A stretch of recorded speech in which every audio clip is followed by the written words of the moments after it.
This was the hardest job interview in history. When the candidates received the test papers, they were stunned because the papers were completely blank. The candidates were confused but didn't dare to speak, as the proctor had announced 3 strictly forbidden rules before the test began. No talking to the proctor or security, no leaving the room, and no making any marks on the paper. Violating any of these rules would result in disqualification. There was only one correct answer for this interview. Hearing this, no one dared to speak up, as the first rule was not to talk to the proctor. Seeing that no one responded, the proctor started an 80-minute countdown and left the room. Staring at the blank papers, the candidates had no clue what to do or what the test question even was. It seemed landing this job with an annual salary of $800,000 wouldn't be easy.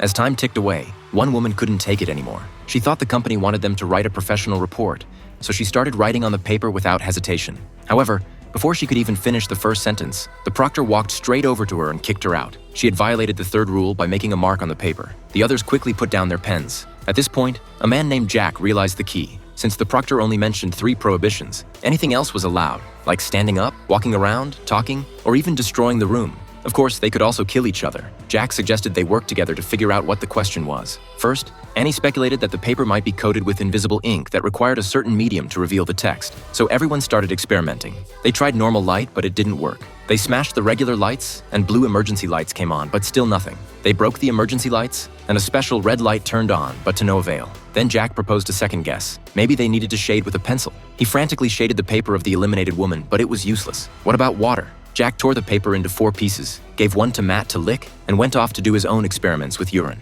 The papers just turned yellow. When everyone was at a loss, the bespectacled man who had been silent the whole time spoke up. He said some strange things, basically telling everyone to look with their hearts. Jack mocked him. Amy then started telling everyone about the company. About 10 years ago, many people contracted a strange disease and slowly died. The company's CEO invented a miracle drug that cut the death rate in half. With this patent, the company became the global leader in the health industry. Annie was excited to hear this because her boyfriend had this disease, and the company's employees could buy the drug at half price. She had to succeed. She seemed to have an idea. She slowly walked towards the security guard. The rules said no talking, but what about touching? She slowly reached out her hand towards the guard.